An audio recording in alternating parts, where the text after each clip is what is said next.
अभी हम सभी ने बाबा की मुरली सुनी और बाबा ने सभी से वायदा कराया, हम अपने खुशी को कभी भी कम होने नहीं देंगे। और सभी ने शायद इसके लिए हाथ भी खड़ा किया था, क्योंकि खुशी हमारे पुरुषार्थ का मूल आधार है। जिन्होंने भी ब्राह्मण जीवन लिया, स्टूडेंट बने, पढ़ाई पढ़ रहे हैं, लेकिन इस पढ़ाई का सार अपने ब्राह्मण बनकर के अच्छी तरह ज्ञान समझा, योग अच्छा किया, जो भी ब्राह्मण जीवन की धारणाएं वो अपने पक्की की, सेवाएं भी बहुत की, इन सभी का रिजल्ट है खुशी। अगर ब्राह्मण बने हैं कोई 10 साल से, 5 साल से, 1-2 साल से, कोई 30-40 साल से, लेकिन जीवन में अगर खुशी नहीं है, इसका मतलब ये ज्ञान समझा ही नहीं। जिन्होंने सचमुच बाबा के ज्ञान को समझ लिया, गहराई को समझ लिया, और रिजल्ट में क्या रहेंगे? खुश रहेंगे। और जो खुश रहेंगे वही सबको खुशी भी देंगे, क्योंकि आगे चल करके सबको खुशी की बहुत आवश्यकता पड़ेगी, अभी भी है, लेकिन अभी कुछ आत्माएं खुशी साधनों में, कोई संबंधों में, कोई और खाने पीने में और बातों में ढूंढ रहे हैं, लेकिन लास्ट में सबको पता चलेगा इसमें खुशी नहीं है। तो असली जो खुशी है वो है स्वधर्म में टिकने में, परमात्मा को याद करने में। तो फिर वो खुशी मांगने के लिए हमारे पास आएंगे,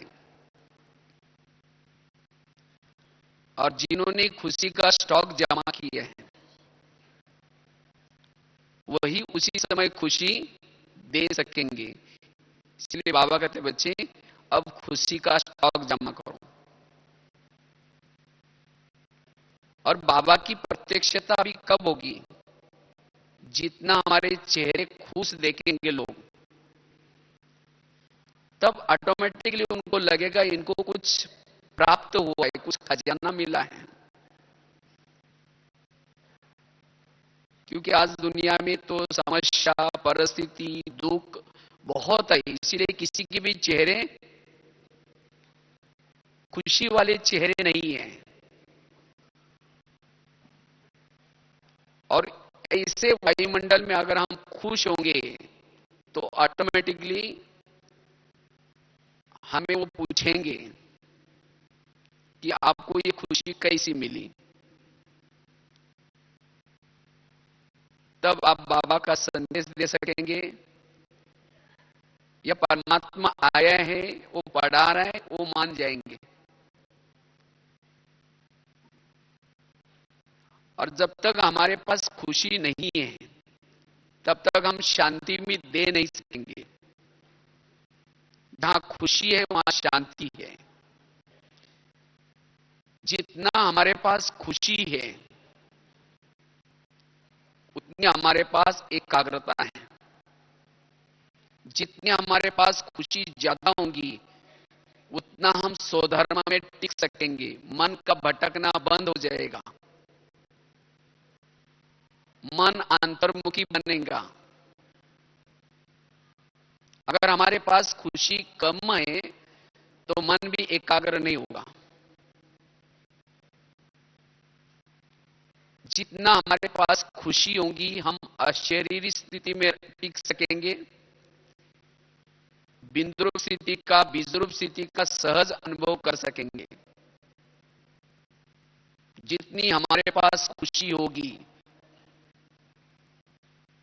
उतना हमारी साक्षी अवस्था बन जाएगी, साक्षी हो जाएंगे। हमारे अंदर ही खुशी है, हमें वो अत्यंत सुख मिल रहा है, खुशी मिल रहे हैं, तो ऑटोमेटिकली हम साक्षी हो जाएंगे। व्यर्थ देखना, व्यर्थ सुनना बंद हो जाएगा। इसलिए बाबा कहते बच्चे खुश रहो,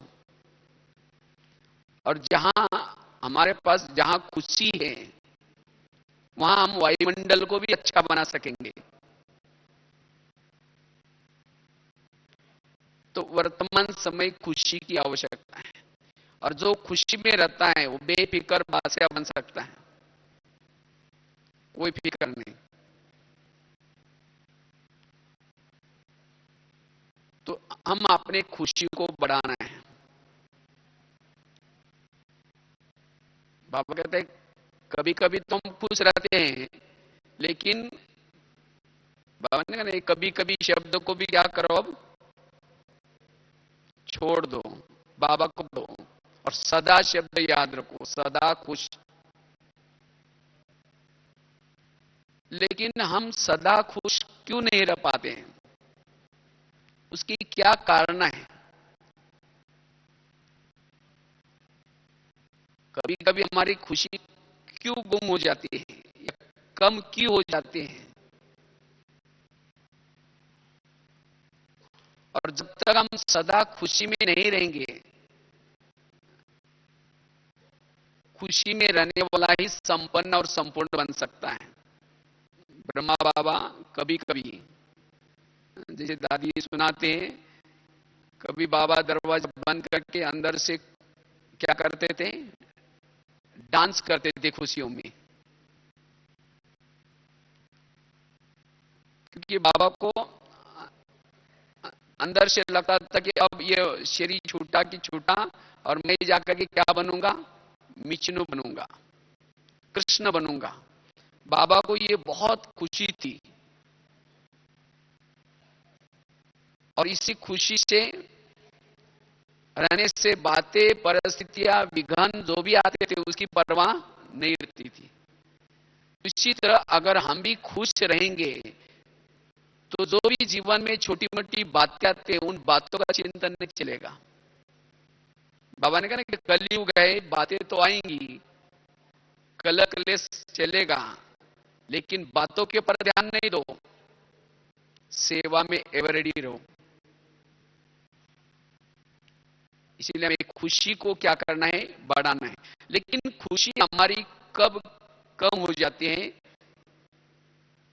अगर हमारी किसी के साथ ईर्ष्या है, जिसके जिस व्यक्ति के साथ आपकी ईर्ष्या होगी आपकी खुशी कम हो जाएगी। इसीलिए हमारी किसी के साथ भी ईर्ष्या ना हो। अब जिसके साथ आपकी ईर्ष्या है आप उसके साथ तुलना करते हैं, इसका सम्मान हो गया, इसका नाम हो गया, उसका नाम होगा, उसका सम्मान होगा, तो आपकी खुशी क्या हो जाएगी, गायब हो जाएगी। इसीलिए मुझे किसी के साथ ईर्ष्या नहीं करना। और ईर्ष्या क्यों करते हैं? हम अपने भाग्य को भूल जाते हैं। मुझे कितना मिला है, मेरे पास क्या है।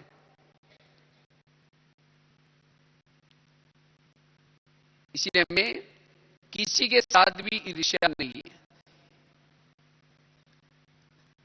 कभी चेक करना है मेरी किसके साथ ईर्ष्या है, किसका नाम होने से मेरे मन के संकल्प चलते हैं, ये मेरे मन में कुछ आता है। तो ईर्ष्या वाला कभी खुश नहीं रह सकता। उसके बाद सब कुछ होने के बाद भी वो चेहरा मायूस होगा उसका।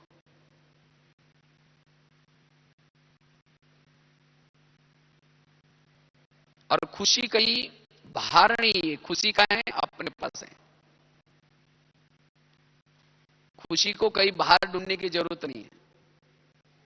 कहते हैं एक भिखारी था और भिखारी कई समय से भीख मांग रहा था और उसकी इच्छा थी कि मैं बहुत धनवान बन जाऊं, और काफी समय तक भीख मांगता रहा और खर्चा भी नहीं करता था, लेकिन लास्ट तक भिखारी रहते रहते वो ऐसा ही मर गया। लास्ट में उसको लोगों ने सोचा कि इसको दफनाना है। उसको कफन के लिए भी उसके पास पैसे नहीं थे, तो लोगों ने ऐसा कुछ जोड़ जाड़ करके फिर उसकी झोपड़ी को क्या क्या तोड़ दिया और उसी जगह पर उसको दफनाना था। तो वो आश्चर्य हो गए कि उसी जगह पर नीचे उनको खजाने मिले, लेकिन उसने कभी वो क्या करता रहा, दूसरे से मांगता रहा, इसीलिए उसने जो उसके पास खजाने थे उसको देख नहीं पाया। इसी तरह आज हम भी क्या करते हैं, दूसरे से इच्छा करते, दूसरा मुझे सम्मान दे, दूसरा मुझे पूछे। अगर दूसरे के तरफ हम इच्छा करते तो हम कभी खुश नहीं रहेंगे। इसलिए अगर मुझे खुशी का अनुभव करना है, आत्मा जिस भ्रुकुटी के सिंहासन पर बैठी है, अगर अपने आप को खुद को देखेंगे, मुझे क्या मिला है, कितना मिला है, मुझे कौन पढ़ाता है, मेरा साथी कौन है, तब हमारी खुशी बची जाएगी। इसीलिए खुशी के लिए हमें कई औरों के तरफ से इच्छा नहीं करनी है। अगर खुशी कम होने का ये भी कारण है, दूसरे किसी ने मुझे नहीं पूछा, दूसरे किसी ने मुझे सम्मान नहीं दिया। अगर दूसरे के पास है ही नहीं, दाता तो कौन है, एक बाबा है। तो इसीलिए दाता की से हमें इच्छा करनी है, किसी व्यक्ति के से इच्छा नहीं करनी है। तो आज हम दूसरे से क्या करते हैं, अपेक्षा करते हैं कि मुझे दूसरा कोई पूछे, मुझे कोई सम्मान दे। आज बाबा ने हमें कितना सम्मान दिया, इसीलिए बाबा कहते हैं, बच्चे क्या करूं, मुझे कौन मिला है, मुझे कौन पढ़ाता है। एक बार की बात है, मैं ऐसे ही कुछ दिन पहले बोर्ड लिख रहा था, तो बोर्ड लिखते लिखते एक माता जी आई और कहने लगी, भाई साहब यहाँ आते तो बहुत अच्छा लगता है, स्थिति बहुत अच्छी होती है, लेकिन सेंटर पर जाते हैं तो अवस्था खराब हो जाते हैं। हमने तो बहुत समय से मम्मा बाबा के समय से ज्ञान में है, लेकिन क्या है, बहनें कभी कभी हमको पूछती ही नहीं, बहनें ऐसी ऐसी बहनों की बुराई करने लगी।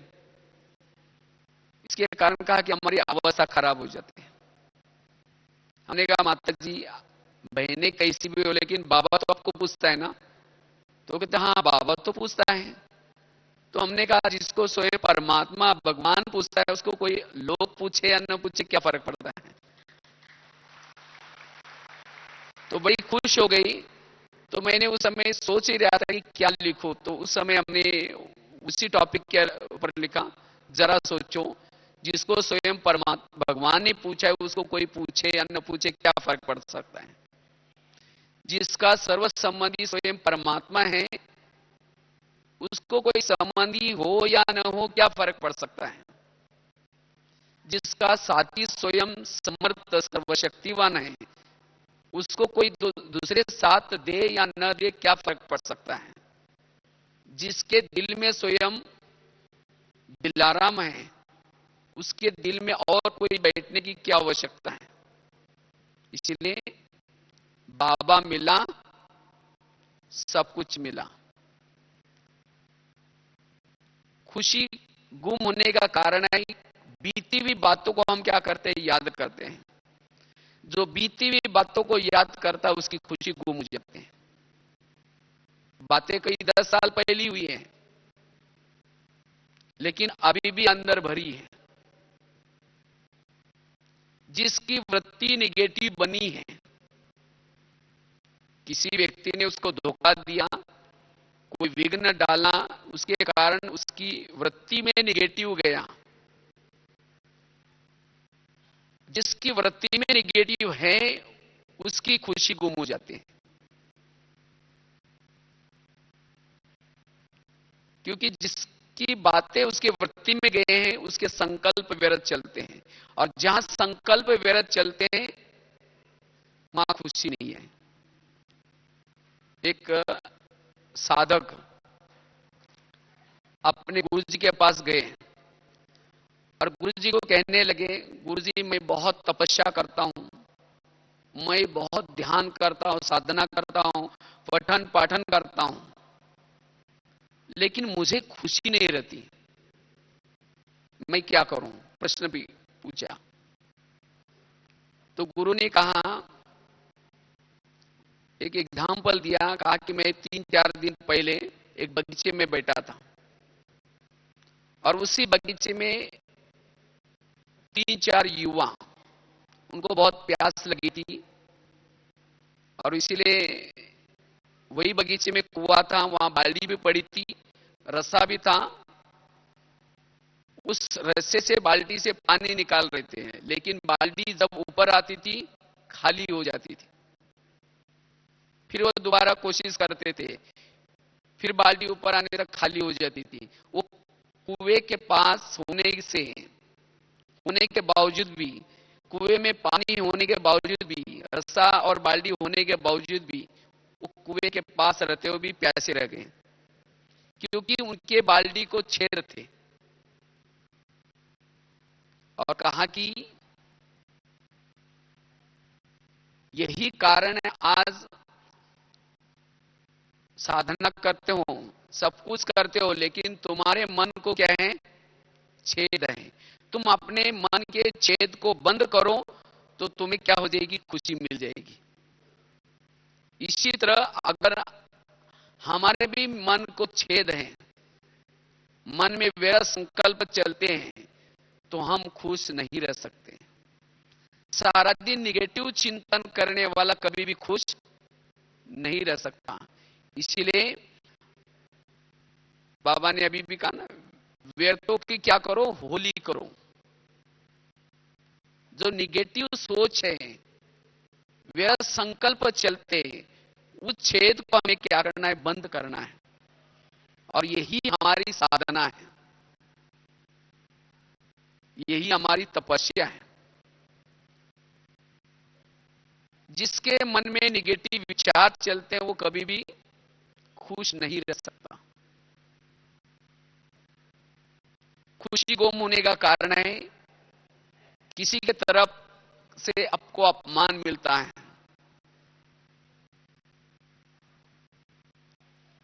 अपमान मिलेगा, निंदा मिलेगी, ग्लानि मिलेगी, तब खुशी गुम हो जाते हैं।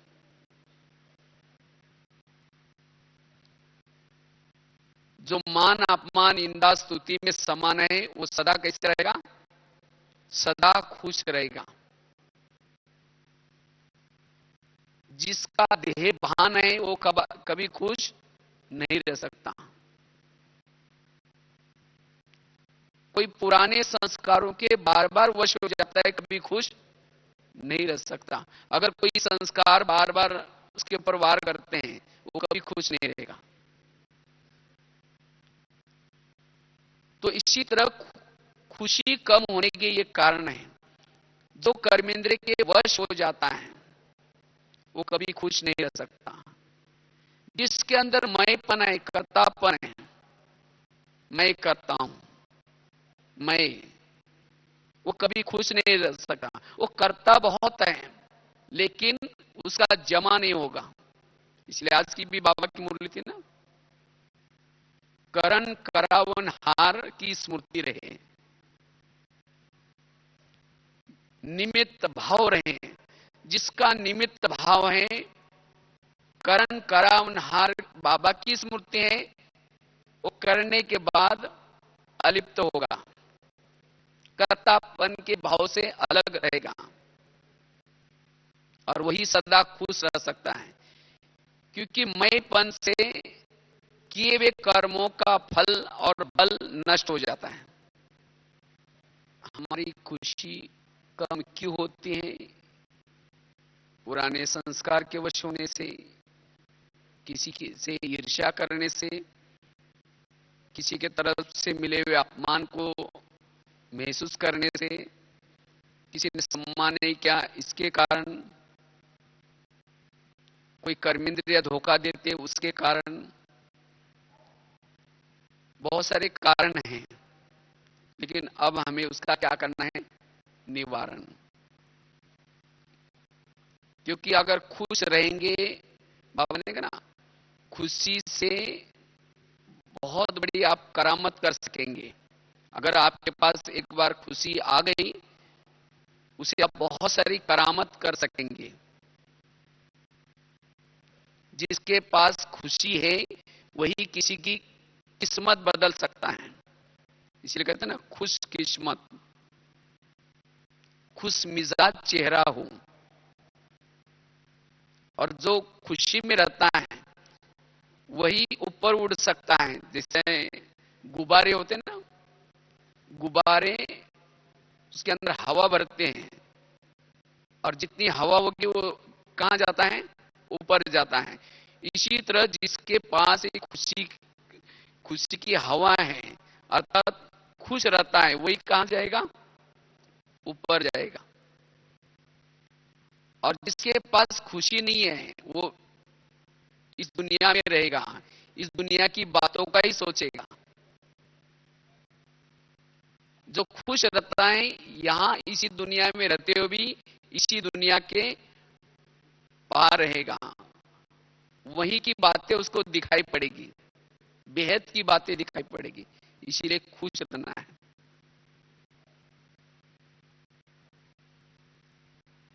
तो खुश रहने के लिए हम पुरुषार्थ कौन सा करें?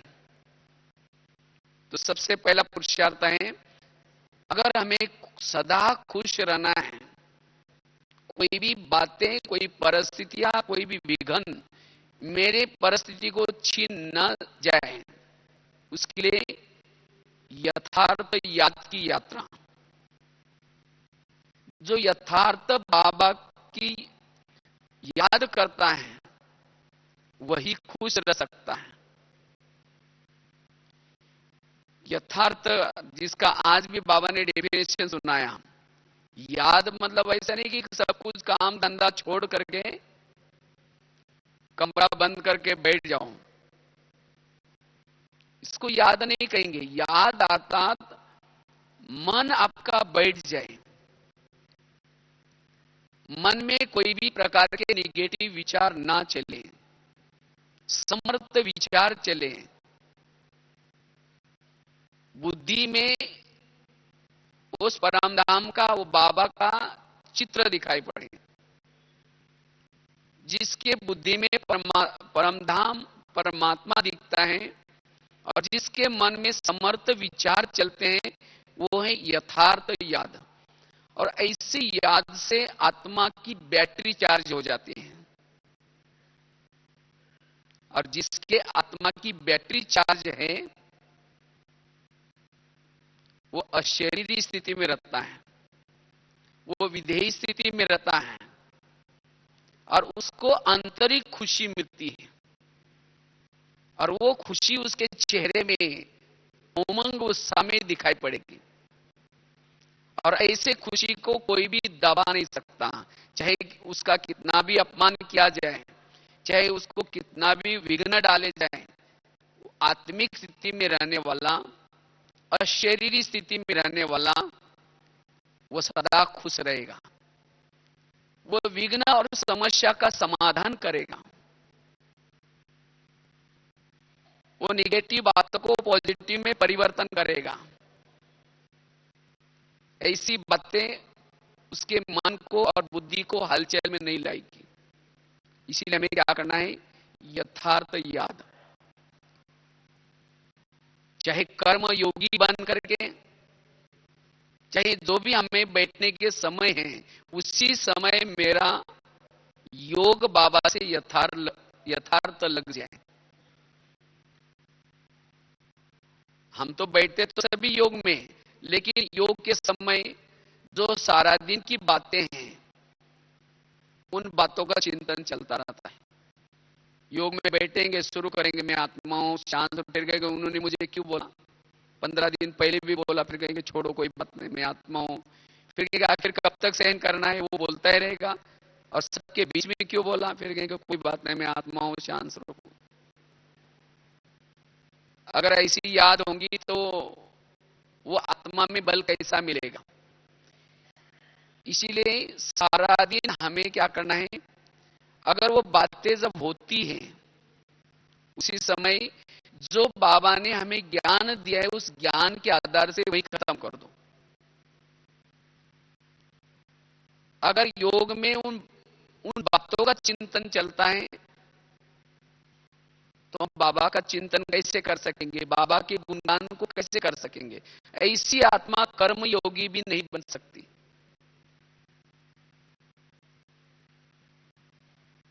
और वास्तव में वो बातें भी जब कर्मों में ऐसी जो ऊपर नीचे करने वाली बातें आती हैं, वो बातें उसको लगते हैं जिसने अमृत वेले की तरफ ध्यान ठीक नहीं दिया, जिसने मुरली से पहले थोड़ा योग की तरफ ध्यान नहीं दिया, मुरली में अटेंशन नहीं दिया, उसका देह भान रहता है। और देह भान वालों को ऐसी बातें लग जाते हैं और वो यथार्थ याद नहीं कर सकता, कर्म योगी नहीं बन सकता। इसलिए मैं यथार्थ याद के द्वारा अपनी आत्मा को चार्ज करना है, जिससे सारा दिन हम खुश रहें। दूसरी बात है, अगर हमें सदा खुश रहना है,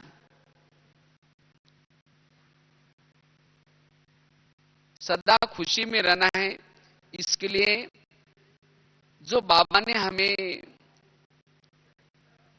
5 स्वरूपों का अभ्यास दिया है, उस 5 स्वरूपों में बीच बीच में उसका अभ्यास करना है। क्योंकि जब हमारे सामने 5 स्वरूप आते हैं तो हमारी कितना बड़ा भाग्य है, कितनी हमारी प्राप्ति है, वो प्राप्तियां सामने आती हैं। और जिसके बुद्धि में प्राप्ति है वो सदा खुश रहता है। हम आदि स्वरूप में कैसे थे, अनादि स्वरूप में कैसे थे,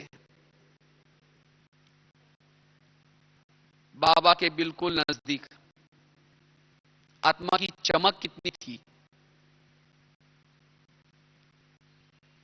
आदि स्वरूप में भी हमारे पास क्या क्या था, कितना खजाना था, स्थूल खजाना, सूक्ष्म खजाना। उसके बाद मध्य स्वरूप, मध्य में भी आओ, वर्तमान भी, भविष्य में भी हम क्या बन रहे हैं। इसी तरह 5 स्वरूपों का अगर बार बार हम ड्रिल करते हैं, ये ड्रिल करने वाला सदा क्या रहेगा, खुश रहेगा। कभी बाबा कहते ना, कभी कभी जो चित्र बाबा ने बनाए हैं उन चित्रों के सामने जाकर के बैठो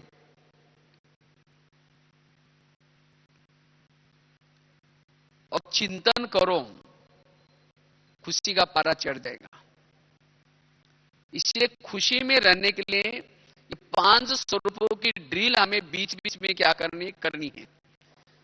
और केवल ड्रिल को रिपीट नहीं करनी है, लेकिन अनुभव करते हुए, अनुभव करना है। जैसे हम सोचते हैं वैसे हमारी वहां बुद्धि भी जाए, मन बुद्धि से जाकर के उसका अनुभव करना है, और तब हमारी खुशी का पारा चढ़ता जाएगा। तीसरी चीज है, अगर हमें सदा खुशी में रहना है, खुशी को बढ़ाना है, तो इसके लिए जो भी बाबा ने हमें श्रीमत दिए हैं, श्रीमत प्रमाण हमें यथार्थ चलना है। जब हमारे द्वारा श्रीमत का उल्लंघन होता है, जाने अनजाने, तब हमारी खुशी क्या हो जाती है, गायब हो जाते हैं। अमृत वेला करने के लिए कोई ना कोई बहाना निकालेंगे, रात को ट्रैवलिंग करके आए, थोड़ा थक गए थे, रात को 12 बजे तक मच्छरों ने काटा इसलिए नींद नहीं आई, कुछ ना कुछ बहाना देंगे, अपने विवेक को दबाएंगे। जो विवेक को दबाता है, अपना मनमत चलाता है, वो खुश नहीं रह सकता। इसलिए खुशी में रहने के लिए श्रीमत का पालन, यथार्थ, जो श्रीमत का पालन करता है वो सदा खुश रहता है। तो खुशी गुम होने का कारण है कभी हम अपना मनमत मिक्स करते हैं या परमत मिक्स करते हैं, या श्रीमत को यथार्थ नहीं समझते। क्योंकि जो श्रीमत प्रमाण चलता है उसके कर्म ही श्रेष्ठ होंगे। चौथी चीज है, अगर हमें खुशी को बढ़ाना है, कभी कभी कई भाई बहन बोलते पता नहीं हम चाहते तो खुश रहे, चाहते हैं अशरीरी बने, लेकिन पता नहीं हम जान नहीं पाते क्यों। उसका एक बहुत सूक्ष्म रीजन है, कारण है। आज हम शरीर से अलग क्यों नहीं होते, अशरीरी क्यों नहीं हो सकते, परमधाम में ज्यादा समय क्यों नहीं टिक पाते। जैसे कोई अगर व्यक्ति किराए पर किसी के घर में रहता है और कई दिनों कई सालों तक रहा, अचानक घर छोड़ करके जा रहे हैं, क्या वो मालिक जाने देगा? कहेगा पहला किराया दो और उसके बाद जाऊं। तो इसी तरह आज हम भी इस धरती पर आए हैं और धरती पर आकर के इस प्रकृति ने हमें क्या क्या बहुत अच्छे अच्छे शरीर दिए।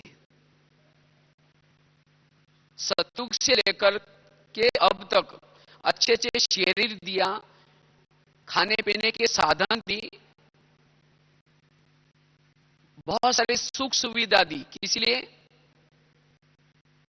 हमारे लिए दिया, प्रकृति के 5 तत्वों ने, और अभी भी दे रहे हैं। लेकिन हमने इस 5 तत्वों का दुरुपयोग किया।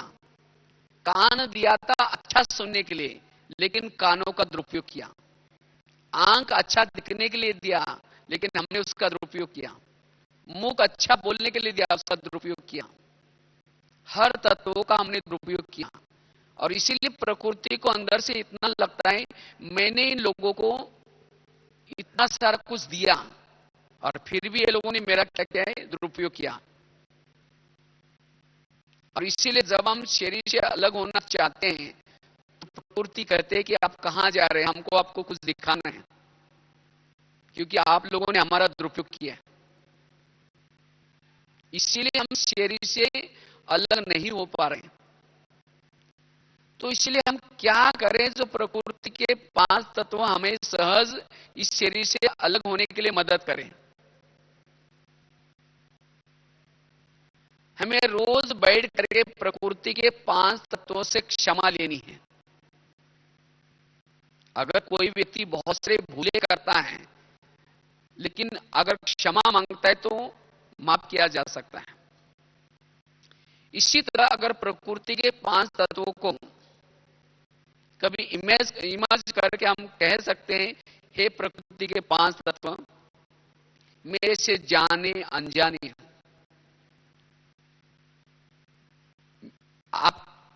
आपने तो हमें बहुत मदद की सतयुग में, त्रेता में, द्वापर में, लेकिन हमने क्या किया है, आपका दुरुपयोग किया, इसीलिए हमें क्षमा करो। और केवल क्षमा मांगने से नहीं, दोबारा हम इन प्रकृति के 5 तत्वों का दुरुपयोग नहीं करना है। दोबारा हमें स्वराज्य अधिकारी बन करके हर कर्मेंद्र को श्रीमत प्रमाण चलाना है। तब प्रकृति के 5 तत्व हमें सहयोगी बनेंगे हमारे, और हमें सहज इस शरीर से अलग होने के लिए मदद करेंगे, हमें रोकेंगे नहीं। इसीलिए ये भी एक प्रयोग कर सकते हैं।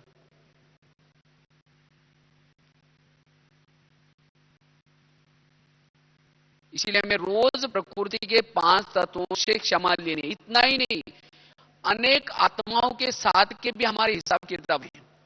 न जाने कभी हम राजा बने होंगे, राजा बन करके किसी मंत्री ने आकर के हमें कुछ गलत समाचार सुनाया, इस व्यक्ति ने ऐसा ऐसा किया, और हमने बिना कोई निर्णय करते, बिना कोई उनकी देखते हुए हमने क्या किया, उसको फांसी दे दी। उस व्यक्ति को कैसा लगा होगा, ये राजा है क्या, क्या है, मैंने ऐसा नहीं किया, फिर भी इसने मंत्री का सुन करके मुझे सजा दिया, मैं भी उसको दिखाऊंगा। तो हमारे द्वारा जन्म जन्मांतर 63 जन्मों में कितनी सारे जाने अनजाने कोई नाराज हो गए होंगे, कोई हमारे से बदला लेने के हमारे अंदर उनके प्रति भावना रही होगी हमारे प्रति। तो ऐसी आत्मा भी इस दुनिया में है, लेकिन जब हम परम धाम में जाना चाहते हैं तो वो आत्मा आपको नीचे खींचते हैं, आप कहां जा रहे हैं, हम आपको कुछ दिखाना है, हमारा हिसाब किताब है आपका। और उसके कारण हमारी कभी कभी खुशी गायब हो जाती है। इसीलिए हम उन आत्माओं से भी हम क्षमा ले सकते हैं। हे आत्माओं, अगर मेरे द्वारा आप में कुछ अहमवश, कुछ गलत भावनावश मैंने आपको कुछ दुख दिया या कुछ कष्ट पहुंचाए, मुझे आप क्या करो, क्षमा करो। तो जहां भी वो आत्मा है आपके गलती को क्षमा कर सकती है, जिसे आप सहज ही खुश रह सकते हैं।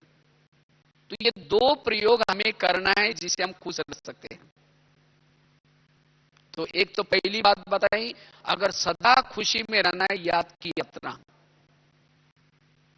दूसरी बात बताई, अगर सदा हमें खुश रहना है, श्रीमत का पालन करना है। तीसरी बात बताई, अगर हमें सदा खुश रहना है, उसके लिए क्षमा का ये जो बताया, एक तो प्रकृति के 5 तत्वों से और अन्य आत्माओं से भी। चौथी बात है, अगर हमें सदा खुश रहना है, 5 स्वरूपों का अभ्यास जो बताया था, 5 स्वरूपों का अभ्यास के द्वारा भी हम सदा खुश रह सकते हैं।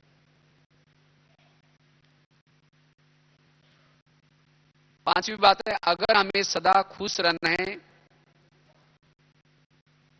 जीवन की आने वाली समस्याओं का समाधान करें। समस्या हमें आगे बढ़ाने के लिए आती हैं, प्रॉब्लम्स हमें आगे बढ़ाने के लिए आते हैं, लेकिन कई कई भाई बहने जब समस्या आते हैं परेशान हो जाते हैं, निगेटिव सोचते हैं। लेकिन नहीं, प्रकृति की तरफ से समस्या आएंगी, लोगों की तरफ से समस्या आएंगी, लेकिन समस्या ने हमें प्रभु मिलन कराया, इसीलिए समस्याओं का धन्यवाद।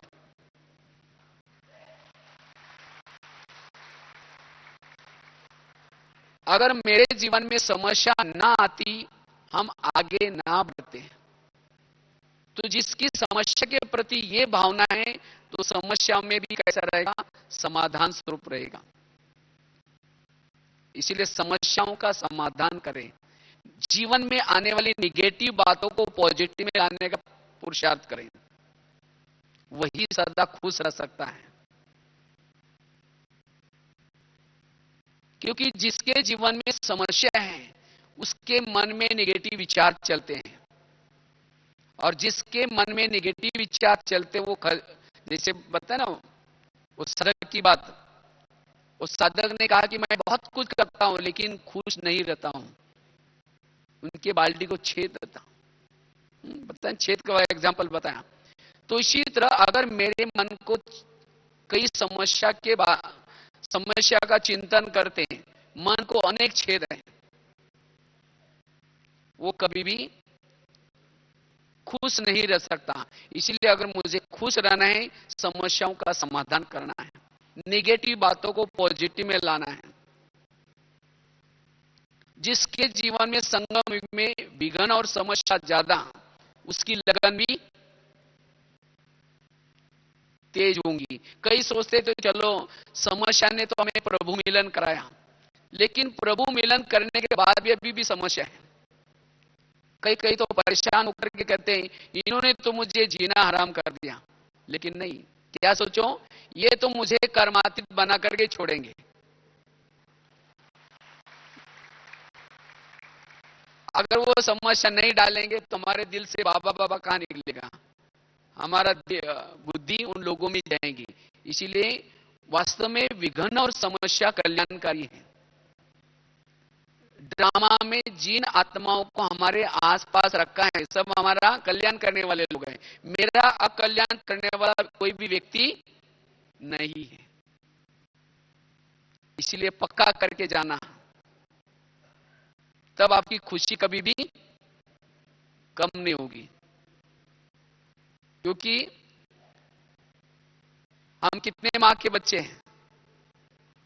वैसे तो बाप तो हमारे तीन है, लेकिन चार माँ हैं। एक है ब्रह्मा, दूसरे है मम्मा, तीसरे है लौकिक माँ, चौथी है ड्रामा। ड्रामा भी हमारी कौन है? माँ। और माँ कभी भी बच्चे का बुरा नहीं करती। तो ड्रामा में जो भी कुछ सीन आते हैं उसको हमें एक्सेप्ट करना है, स्वीकार करना है। इसलिए कभी भी जीवन में रोना नहीं। जो रोता है वो कभी खुश मन का रोना, क्योंकि जो खुश नहीं है मन से रोता है, नेगेटिव विचार चलते हैं, वो पर चिंतन पर दर्शन करता रहेगा, वो कैसा खुश रहेगा? इसीलिए बाबा कहते बच्चे खुश रहने के लिए जीवन की समस्या का समाधान करो तो विरत से मुक्त बनेंगे। और जो समस्या का समाधान करता है उसके जीवन में गुण और शक्ति आएगी। जो जीवन की निगेटिव बातों को पॉजिटिव में लाना जानता है, गुण और शक्ति आएगी। और जिसके जीवन में गुण और शक्ति है, जिसके जीवन में सहन शक्ति है, सामना करने की शक्ति है, परखने की शक्ति है, अंतर्मुखता का गुण है, धैर्यता का गुण है, वो कभी भी परेशान नहीं रहेगा, वो सदा खुश रहेगा। थोड़ा भी हमने विरत सोचना शुरू किया, सहन शक्ति चली गई। जब सहन शक्ति गई, उसकी बाकी 2 4 7 8 बहनें वो भी चली जाएगी। और जिसके जीवन में ये गुण और शक्तियां नहीं है, अकेला है, वही दुखी है, वही परेशान है। इसीलिए हमें कुछ भी व्यर्थ नहीं सोचना। इसीलिए बाबा ने कहा कि क्या करो, व्यर्थ की क्या करो, होली करके जाओ।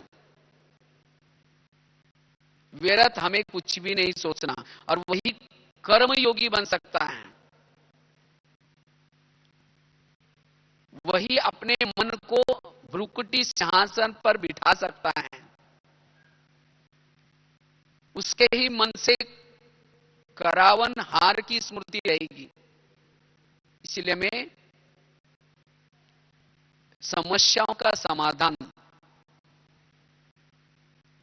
आज समस्या आएंगी, समस्या तो हमारे कोई ना कोई हिसाब किताब का भी कारण बन सकती है। क्योंकि हमारे आसपास में जितने भी लोग हैं, कोई हमें देने के लिए आए, कोई हमारे से लेने के लिए आए। कभी कभी हमारे मन में कभी कभी आता है, और मैं तो इसके लिए ये करता हूं, मैंने उसके लिए ये किया, फिर भी ये व्यक्ति मेरे साथ ऐसा क्यों करता है? क्योंकि टाली कभी एक हाथ से नहीं बसती, टाली के लिए कितना चाहिए? 2 हाथ चाहिए। इसी तरह मेरे साथ जो कुछ हो रहा है ये मेरे ही कोई जन्मों का कर्मों का कोई ना हिसाब किताब होगा। इसीलिए ड्रामा कल्याणकारी है, बातें कल्याणकारी हैं। बाबा ने कहा कि कोई बातें अगर यथार्थ नहीं है, कायदे अनुसार नहीं है, तो उस बातों को बाबा को सुना दो और आप उसको संभालो। बाबा जो आपको दिखाई पड़ रहे कि ये बातें कायदे प्रमाण नहीं है, ये गलत है, उसका चिंतन करने के बजाय किसको सुनाओ? बाबा को सुना करके आप क्या करो? निश्चिंत रह जाओ। आप उसका फिर चिंतन नहीं करो। बाबा ने कहा ना, बाबा को दो अर्थात बाबा को बता दो, और उसके बाद बाद में नहीं सोचो। हम क्या करते हैं, हमारी तो ड्यूटी नहीं, हमारी ड्यूटी है क्या करना, हमारा काम है प्रभु का चिंतन करना। और प्रभु का काम क्या है, हमारे जीवन की जो भी समस्याएं बातें आई उनका समाधान करना। लेकिन कभी कभी हम प्रभु चिंतन के बजाय और बातों में लगे रहते हैं। इसीलिए हमें समस्याओं का समाधान करना है, व्यर्थों से क्या करना है, स्वयं को मुक्त करना है। और खुशी गुम न हो जाए इसीलिए हमें क्या करना है, अशरीरी अवस्था के दौरान, विधेय स्थिति के दौरान स्वराज्य अधिकारी बनने की का पुरुषार्थ करना है। जितना हम स्वराज्य अधिकारी हैं उतना हमारी खुशी कभी गायब नहीं होगी। जब आत्मा अपने स्वधर्म के सीट पर नहीं बैठती, जब आत्मा स्वधर्म में नहीं टिकती, तब जाकर के इंद्रियां कोई ना कोई गलत काम कर लेती। इसीलिए हम अपने स्वधर्म में स्थित रहें। जितना हम अपने स्वधर्म में टिकेंगे उतना हमारा इस कर्मेंद्रिय के द्वारा कारोबार अच्छा चलेगा। और जिसकी कर्मेंद्रिया उसको धोखा नहीं देती वो सदा खुश रहेगा। इसीलिए हमें स्वराज्य अधिकारी बनने के लिए अशरीरी स्थिति में आत्म स्वरूप में टिकने का अभ्यास करना है।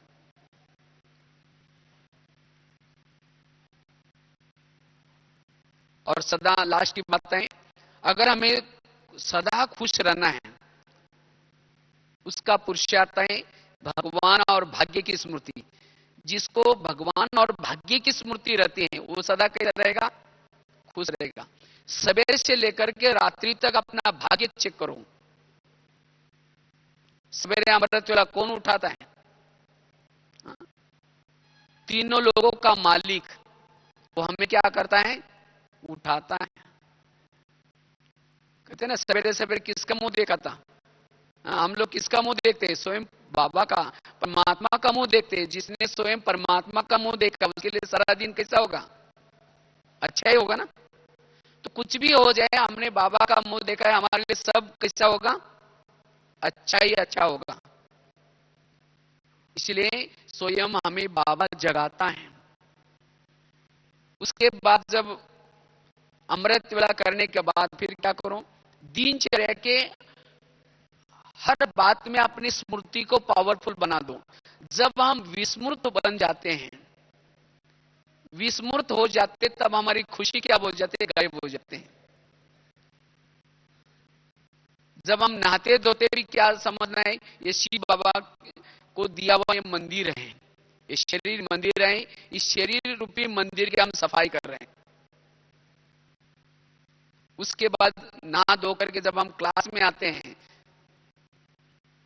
तो स्वयं परमात्मा हमें टीचर बन के पढ़ाने के लिए आने वाला है। स्वयं परमात्मा हमें पढ़ाता है। इसी स्मृति में जब चलेंगे तो खुश रहेंगे। उसके बाद सारा दिन कर्म भी करते हैं, किसकी सेवा कर रहे हैं, स्वयं बाबा ने मुझे भाग्य बनाने के लिए स्मृति दी है। रात को सोते समय, तो इसी तरह सारा दिन की दिनचर्या में हमें क्या करना है, अलौकिकता लानी है। और जिसकी सारा दिन की दिनचर्या में अलौकिकता है वो सदा कैसा रहेगा, खुश रहेगा। इसलिए बाबा ने कहा ना, जिसकी आत्मा की भ्रुकुटी में आत्मा की चमक और मुख में क्या है, ज्ञान वाणी की चमक, हाथों में ज्ञान के खजाने की चमक और होठों में मुस्कुराहट, मुस्कुराहट की चमक, और पांव में, कदमों में पदम की चमक। लेकिन ये कब रहेगी, जिसकी आत्मिक स्मृति है। जो अशरीरी स्थिति में है तो आत्मिक चमक भी रहेगी। जो स्वयं को भूल जाता है उसकी मुस्कुराहट भी गायब हो गई, कदमों में पदम की कमाई भी, क्योंकि जो देह भान में है उसकी कमाई बंद हो गई। जो आत्म स्थिति में रहता है उसको बाबा की भी स्मृति है, और जिसको बाबा की स्मृति है उसको कर्मों में पदम की कमाई, और वो सदा कैसा रहेगा? खुश रहेगा। जिसको कमाई नहीं होती वो खुश नहीं रहेगा। तो इसीलिए अपने खुशी के खजानों को क्या करना है? बढ़ाना है। तो जो भी कुछ खुशी को कम करने वाली बातें आती हैं उन बातों से किनारा करो। जो बातें मेरे खुशी को कम कर लेती हैं, जो व्यक्ति मेरे खुशी को कम कर लेता है, उस व्यक्ति के संग दोष से क्या करूं? किनारा तो नहीं करना, रहना उसके साथ में, लेकिन क्या करो, अगर वो कुछ करता है, कुछ बातें सुनाता है, उन बातों से किनारा करो, तब सदा हम खुश रहेंगे। तो इसलिए 5-6 जो बातें बताई, एक तो याद की यात्रा, यथार्थ, स्वराज्याधिकारी स्थिति, श्रीमत का पालन, और हमें जो प्रकृति के द्वारा जो भी हमने कुछ गलतियां की उसको क्या करना, हमें क्षमा याचना करनी है, और दोबारा कभी हमें अपने कर्मेंद्रिय से कोई गलत काम नहीं करना। इसीलिए कभी बाबा कहते ना, अगर किसी को दुख देंगे तो दुखी होकर के मरेंगे। तो अब हमें किसी को भी दुख देना नहीं है। मेरे से कोई भी आत्मा असंतुष्ट न हो जाए, दुखी न हो जाए, मेरे कारण किसी की नींद फीट न जाए। अगर मेरे कारण किसी की नींद फीट जाती है तो मुझे कैसी नींद आएगी? मैं कैसा खुशी में रह सकता हूं? इसलिए मेरे कारण किसी दूसरे के संकट पर ना चले, यह भी हमें ध्यान रखना है। इसीलिए बाबा कहते हैं, बच्चे खुश रहो, और जो खुश रहता है वही खुशी बांटता है। जिसके पास खुशी होगा वही क्या करेगा? खुशी बांटेगा। तो इसीलिए मुझे लगता है इस सीजन की बाबा की जितनी भी मुरलियां हैं, बाबा पूरा हमें क्या करना है? खुश बनाना चाहता है, खुश मिजाज, खुश किस्मत। तो हम अपने खुशी को बढ़ाते चले, और जो भी बाबा ने जो अलंकार बताए हैं उसकी चमक को बढ़ाते जाना है। मस्तक में आत्मा की चमक को बढ़ाते जाना है, ज्ञान के खजानों को बढ़ाते जाना है, मुस्कुराहट को सदा बढ़ाते जाना है। तो जो सदा खुश रहेंगे, अपनी खुशी को कम होने नहीं देंगे, वह कड़क करो। चलो, बहुत अच्छी बात है, अपने लिए ताली बजाओ।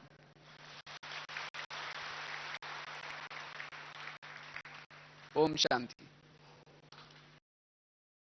शांति। अभी हम सभी ने बाबा की मुरली सुनी, और बाबा ने सभी से वायदा कराया,